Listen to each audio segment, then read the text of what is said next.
Bueno, pues muy buenas tardes, Fernando. Antes de nada, le agradecemos mucho la oportunidad de realizar esta entrevista y, si le parece bien, teniendo en cuenta su extenso currículum para su juventud, voy a pasar a presentarlo brevemente. Fernando Simón, cacereño, doctor en Derecho por la Universidad de Navarra. Ha publicado 2 libros y una gran cantidad de artículos en revistas relacionadas con la organización política, la teoría constitucional, los derechos fundamentales y la filosofía tanto jurídica como política. Muy buenas tardes, Fernando. Buenas tardes, muchas gracias por la entrevista. Vamos a dividir esto en 2 partes. La primera, más a mi cargo, que será sobre todo sobre las relaciones entre religión y política, y la segunda, más actual, con el COVID, que estará a cargo de Unai. Entonces paso directamente a la primera pregunta.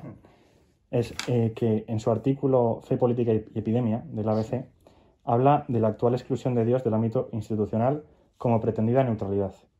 ¿Cree que Dios ha sido sustituido por algún otro concepto? Es decir, ¿podría decirse que el Estado sigue teniendo alguna religión? Vamos a ver. Sobre esto se podrían hacer muchísimos matices. Una vez dijo Rudolf Bultmann dijo una vez que es posible un Estado no cristiano, pero no es posible un Estado ateo. Dios ha sido excluido de la vida pública para llevar a cabo una agenda falsamente humanista que quiere poner al hombre en lugar de Dios. Y se trata de un credo ateo, no se trata de sustituir a Dios por otro equivalente, sino de crear el reino del hombre. En todo caso sería una especie de autoadoración del hombre, una exaltación, una apoteosis del hombre autosuficiente. Se ha puesto a decir que ha sido sustituido por algo Dios. Yo diría que lo que se está tratando de construir mundialmente por el nuevo orden, lo que se denomina a veces el nuevo orden mundial, es la apoteosis del hombre. Lo que se trata de edificar, apoteosis, o sea, divinización, ¿no? Es la apoteosis del hombre. Y eso está siendo ruinoso, porque donde el hombre construye la torre de Babel, ahí impera la confusión de Babel. Y se está viendo con el decálogo humanista sin Dios, que son los derechos humanos, despojados de una conexión con la ley divina, con la ley natural, se convierten en una fuente de discordia. Nadie se entiende con los derechos humanos, cada vez son un lenguaje más de división, cada vez más se empiezan a proclamar nuevos derechos para defender cualquier capricho, y son objeto, como he dicho, de discordia. Más que unir, cada vez se convierte en herramienta o arma de disputa. Pero si se puede decir que por algo ha sustituido el hombre a Dios, es para ponerse él en su solio, para elevarse él. Es el proyecto del Salmo 2. Rompamos sus ataduras, sacudamos de nosotros su yugo. Sacudámonos su yugo. Aquí el hombre soberano. Va más por esa línea que a veces deja al hombre a merced de sus instintos, de sus pasiones, lo hace esclavo. Y eso está ocurriendo de alguna manera a escala mundial. Sin embargo, se suele hablar mucho de la neutralidad como un imperativo político. ¿Usted cree que es posible en el ámbito del político? Depende de qué entendamos por neutralidad. Una neutralidad total, en el sentido de exclusión de Dios de la vida pública, a lo que conduce es a esa apoteosis del hombre, a ese olvido de Dios, de la fuente de todo ser. Una neutralidad respecto a Dios no cabe. Excluir a Dios es una exclusión. Cuando se habla de neutralidad política respecto a lo religioso, lo que se está haciendo hoy en día es excluir a Dios.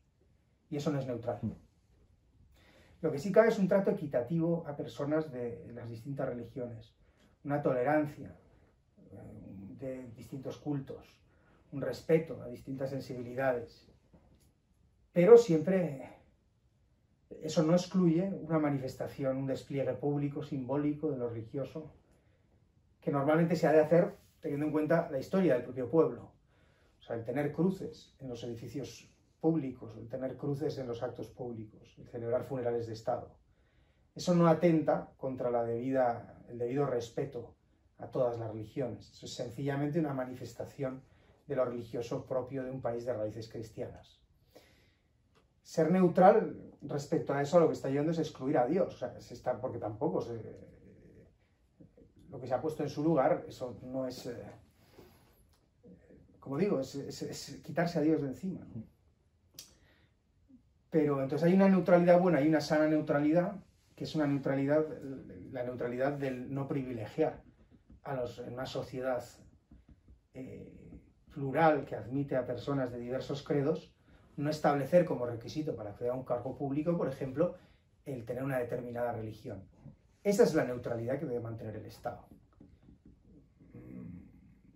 Una no discriminación, digámoslo así, pero no una neutralidad simbólica que excluye la manifestación religiosa de lo público. Esa neutralidad no es neutral, por así decirlo. Sí. Eso es ateísmo público.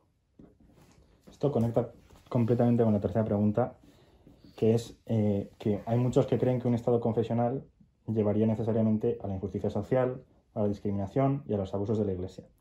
La pregunta sería si hay manera de conjugar la confesionalidad del Estado con la libertad. Yo creo que más o menos se ha respondido, pero si quiere... Por supuesto que hay manera. Vamos a ver, la confesionalidad del Estado no está permitida por la Constitución. Pero, un momento, la confesionalidad del Estado es un concepto muy vago, se puede definir de muchas maneras. La aconfesionalidad del Estado se puede entender en un sentido restringido de no discriminar en lo público o no establecer privilegios públicos representativos. Por ejemplo, ¿en Inglaterra es un país confesional? No. Los miembros en el Parlamento británico, en la Cámara de los Lores, hay miembros del Parlamento que hay obispos que son miembros del Parlamento ex officio. Creo que son 26 obispos anglicanos. ¿Eso es un privilegio desde el punto de vista, o sea, afecta solo a la Iglesia anglicana? Sí. ¿Eso beneficia a la Iglesia anglicana respecto a otras confesiones? Sí. ¿Eso atenta contra la libertad religiosa? No. Pero eso muestra que el Estado es confesional. España es un país no confesional. En un país no confesional, la no confesionalidad se puede interpretar de muchas maneras. España al mismo tiempo reconoce la cooperación con la Iglesia y con las demás confesiones, pero menciona a la Iglesia Católica expresamente en la Constitución, el artículo 16.3, que es el que proclama la confesionalidad. La confesionalidad del Estado en España se puede interpretar de modos más cercanos a una laicidad fuerte o de modos más que permitan una cooperación mayor con instituciones religiosas y con la Iglesia Católica en concreto, ¿no? Ahí caen muchas interpretaciones. Y las interpretaciones que permiten una cooperación un poco más intensa, no por eso, o las interpretaciones que permiten una manifestación simbólica de lo religioso católica, por ejemplo a través del crucifijo, en la Biblia, en el juramento, funerales de Estado, etcétera, etcétera, interpretaciones que permitan eso, ni de lejos atentan contra la libertad religiosa. Ni siquiera la confesionalidad, que no está permitida en España, la confesionalidad en un sentido fuerte, a la británica, el Estado oficialmente proclama una religión, ni siquiera eso atenta contra la libertad religiosa como tal. De hecho, hay muchos países de Europa que son confesionales y eso no atenta, y no por eso atenta contra la libertad religiosa. Y la propia confesionalidad es un concepto que se puede interpretar de muchas maneras. Hay confesionalidades que son discriminatorias y atentan contra la libertad religiosa, pero hay confesionalidades que son simbólicas, mucho más de expresión de un patrimonio colectivo y no son discriminatorias. España es aconfesional.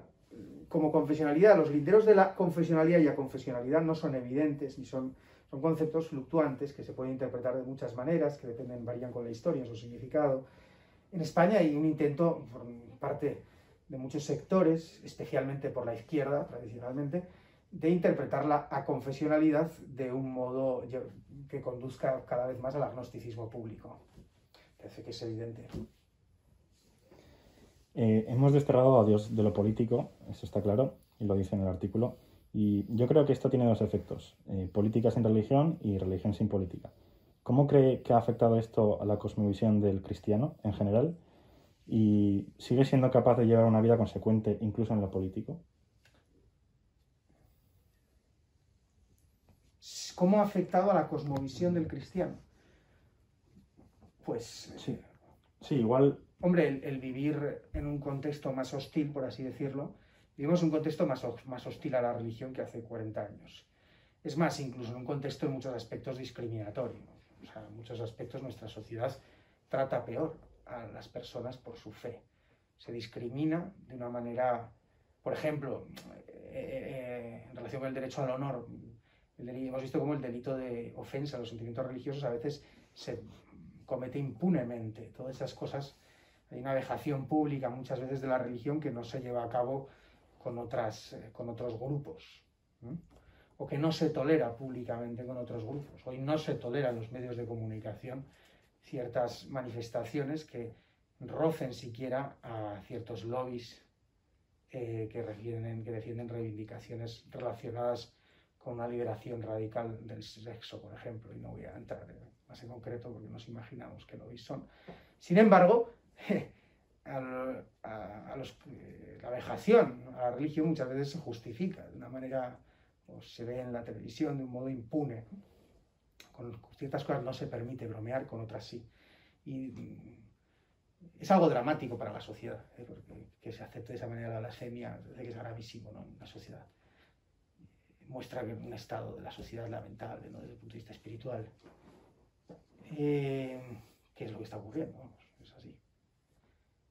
¿Cómo el cristiano, si eso afecta? Yo creo que eso es una purificación. Para un cristiano que se toma en serio su fe, eso puede ser una purificación, porque le puede ayudar a ser más consecuente.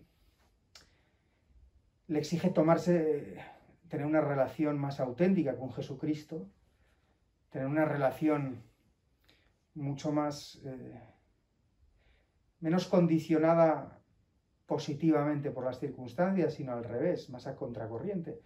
Una relación fruto de una opción radical personal, por la que está dispuesto a morir, por la que está dispuesto a sufrir cierta exclusión social en algunas cosas. Bueno, eso de alguna manera, los cristianos, para un cristiano consecuente, todo es para bien.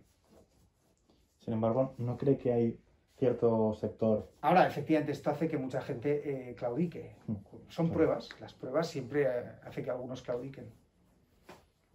No, si es una amenaza para todos la prueba. Sí. Incluso puede haber como una suerte de esquizofrenia en el cristiano que en cuanto va a votar se olvida de su fe. Eso es una esquizofrenia, efectivamente, eso es una inconsecuencia. No hay que olvidarse de su fe ni cuando vas a votar ni cuando vas a comer, ¿no? O sea, que decir, uno no se puede quitar el gorrito de cristiano, o mejor dicho, el gorrito no. Uno no se puede quitar lo más grande que lleva dentro, el amor de su corazón no se lo puede quitar como quien se quita el gorro al entrar en una habitación, ¿no? El paraguas. Sí, Pero bueno, eso es una amenaza, a todos nos puede pasar. Y hay que estar alerta también para rectificar si alguna vez uno es un poco más cobarde. Sobre esto mismo, una pregunta que sé que es complicada, que es a ver si cree que sigue teniendo sentido plantear la cuestión del reinado de Cristo y qué tipo de implicaciones tendría esto en las instituciones y en la política.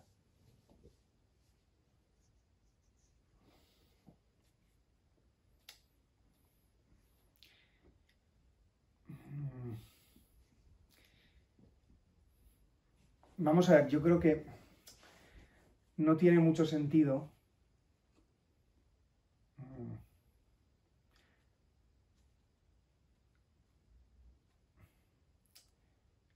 depende de cómo se plantea. O sea, yo creo que lo que no tiene sentido es plantear algo que sabes que tu interlocutor de antemano te va a destrozar por decirlo. O sea, no sé, no hay que ser kamikaze, ¿no? No es necesario, la fe no pide eso. Yo creo que hay que saber, pero hay que aspirar a proponer siempre el bien.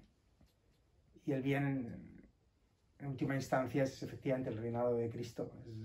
Es el reinado del amor, de la verdad, de la justicia. Pero yo creo que antes hay que catequizar a la gente, ¿no?, para que eso se realice. O sea, el reinado de Cristo es fruto de la cristianización de la sociedad. No es el reinado de Cristo, no es el medio por el que se impondrá la cristianización de la sociedad. El reinado político. O sea, el reinado de Cristo no es un reinado político, eso lo dice el Señor. Mi reino no es de este mundo. Eso lo dice así. Mi reino no es de este mundo. Cristo debe reinar en los corazones de la gente. Y toda vez que reina en los corazones de la gente, es natural que la gente lo tenga en cuenta a la hora de organizarse. O sea, es natural en una sociedad cristiana que públicamente eso se exprese en sus instituciones políticas, de un modo público se confiese a Dios. Pero eso es fruto del reinado de Cristo en los corazones, no sé si me explico. Sí. Es normal. Pero si la sociedad es realmente cristiana, será también respetuosa con los que no son cristianos. Será... No sé si me explico que... Sí. Pero lo importante es el reinado de Cristo en los corazones. Y como fruto de eso, si la sociedad se cristianiza, si la sociedad recupera la fe, pues entonces públicamente lo confesará también. Dice, ¿no? Que todos los pueblos te alaben, que te alaben los pueblos, dice el Salmo, ¿no? Alabad pueblos al Señor, alabad pueblos, dice. O sea, que un pueblo cristiano es lo más natural, es que confiese a Dios públicamente también, un pueblo cristiano. Pero eso es fruto del reinado de Cristo, eso es fruto de la cristianización, debe ser fruto de la cristianización. Entonces no se trata de imponer eso, se trata de evangelizar, de llevar a Cristo a las almas. Y anunciar el reino de Cristo es anunciar un reino que no es de este mundo. O sea, el cristiano debe aprender a vivir en una sociedad descristianizada, que no es lo mismo, uno no puede prescindir de ese dato a la hora de manejarse y a la hora de extender el reino de Cristo en los corazones. No hay que politizar la fe. ¿Me explico? Yo creo que en la época en que vivimos, puestos a hacer consideraciones políticas sobre la fe, que no es politizar la fe, consideraciones políticas sobre la fe, yo creo que tiene plena vigencia la carta de Jeremías, del capítulo 29 del libro de Jeremías. El libro de Jeremías en el capítulo 29, Sí. pues en la carta de Jeremías a los cautivos, ahí hay unas palabras de enorme validez, unas palabras de la Biblia de enorme validez para la comunidad en minoría, para las comunidades que sufren persecución o que están en minoría, que están en el exilio.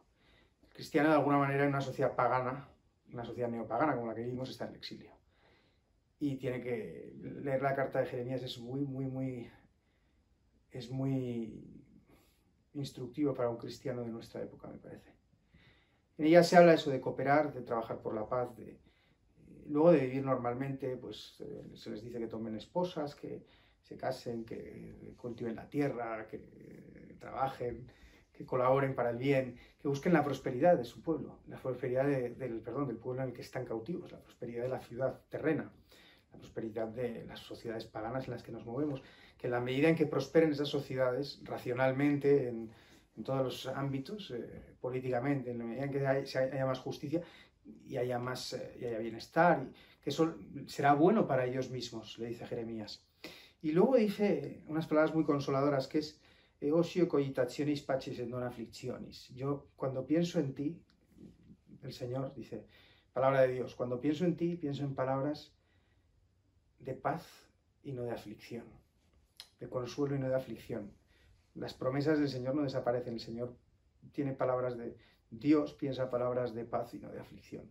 Egosio cogitationis pacis et non afflictionis, dice Jeremías en esa carta, en nombre de Dios, en la carta a los exiliados. Esto dice el Señor de los ejércitos, Dios de Israel, a todos los deportados que mandó al exilio desde Jerusalén a Babilonia: construid casas y habitadlas, plantad huertos y comer sus frutos, tomad mujeres y engendrad hijos e hijas, tomad mujeres para vuestros hijos y dad en matrimonio a vuestras hijas, para que den a luz hijos e hijas, multiplicaos ahí y no merméis, buscad la prosperidad de la ciudad donde os he deportado y rezad por ella al Señor, pues su prosperidad será la vuestra. Que esto dice el Señor de los ejércitos, ¿no? Dios de Israel. Bueno, dice que no se dejen llevar por falsos profetas que dicen que... Esto se plantearía unos falsos profetas que prometían que el exilio iba a ser corto. Y el Señor dice, no, no va a ser corto. No os dejéis llevar por los que dicen que va para poco tiempo, va para largo. Venía a decir el Señor. No os dejéis llevar de los profetas y de los adivinos que hay entre vosotros, ni prestéis atención a los sueños que vosotros mismos soñáis, porque os vaticinan embustes en mi nombre sin que yo los haya enviado. Oráculo del Señor. Esto dice el Señor. Cuando comiencen a cumplirse para Babilonia 70 años, yo os visitaré y suscitaré cosas buenas para vosotros y os haré volver a este lugar. Bien sé yo de los designios que me he propuesto en favor vuestro, oráculo del Señor, designios de paz y no de desgracia, de daros ventura y esperanza. Me invocaréis, vendréis a rezarme y os escucharé. Me buscaréis y me encontraréis si me buscáis de corazón. Me dejaré encontrar de vosotros, oráculo del Señor. Haré volver a vuestros deportados. La vuelta de los deportados para los cristianos es el cielo. La vuelta a Sion, a la patria celestial. y os recogeré de todos los pueblos y de todos los lugares a donde os arrojé, oráculo del Señor, y os haré volver al lugar de donde os deporté. Bueno, y sigue hablando, ¿no? Entonces, esto tiene una vigencia inmensa para las comunidades en el exilio o para las comunidades en sociedades paganas. ¿Verdad que la reacción del país ante la pandemia habría sido distinta de ser España abiertamente católica? Sí, claro. Claro. ¿Ahí cómo? Sí. Bueno, pues se habrían tratado de facilitar más el culto, porque es algo muy esencial. El culto se habría tenido por algo mucho más esencial de lo que nuestra sociedad lo tiene. Se habrían dado más facilidades, respetando las medidas de seguridad, pero se habría puesto mayor cuidado. Por ejemplo, el culto no se incluyó entre las... Vamos a ver, el culto se permitía expresamente, siempre y cuando se respetasen las medidas de seguridad. Se permitía en el decreto del estado de alarma inicial y posteriormente. Lo que ocurre es que después en el decreto que declaró el estado de alarma se permitía el culto sujeto a las medidas de seguridad necesarias, pero luego no se incluyó entre los servicios esenciales. De los servicios, no sé cómo les llamaba, supongo que esenciales o algo así. Servicios indispensables o extraordinarios, de primera necesidad. Bueno, se dejó una especie de limbo jurídico, una ambigüedad. Una sociedad un poco más cristiana no habría cometido ese descuido. ¿No ha visto cierto miedo a la muerte que habría sido distinto también? ¿Qué? Que si no ha visto cierto miedo a la muerte en general, que habría sido distinto de ser... Hombre, desde cuando uno vive con esperanza todo es distinto. O sea, una sociedad atea es una sociedad sin esperanza. Entonces tiene que aferrarse a este mundo de una manera mucho más radical, ¿no? Al mismo tiempo es un aferrarse desesperanzado, porque la vida se nos sustrae a todos. Al final vamos a morir. Entonces, evidentemente, la serenidad del cristiano es insustituible por promesas terrenas. Entonces todo habría sido distinto, todo sería mejor, por supuesto, todo sería mejor. Sí. O sea, vamos a ver, el funeral de estado lamentable, los ritos esos extraños, es tristísimo, ¿no? Es el grito, la proclamación de su desesperanza de una sociedad en la que la muerte es lo último, ¿no? Es la realidad absoluta. Nietzsche decía Dios ha muerto. Remy Bragg, con ocasión de la pandemia, un catedrático de la Universidad de la Sorbona, escribió un artículo muy bueno en Le Figaro, una entrevista. Y decía, bueno, si Dios ha muerto, eso quiere decir que la muerte ha vencido a las cosas más santas. La consecuencia inmediata del Dios ha muerto es la muerte es Dios. Es la desesperación absoluta. O sea, Nietzsche lleva la desesperación absoluta. Una sociedad que renuncia a la fe pierde la esperanza. Entonces, eso es caldo de cultivo, además, para todas las injusticias imaginables. Por eso Bultmann decía con acierto, es posible un Estado no cristiano, decía Bultmann, regido por leyes, la luz natural de la razón, o lo que no es posible es un Estado ateo. Porque el ateísmo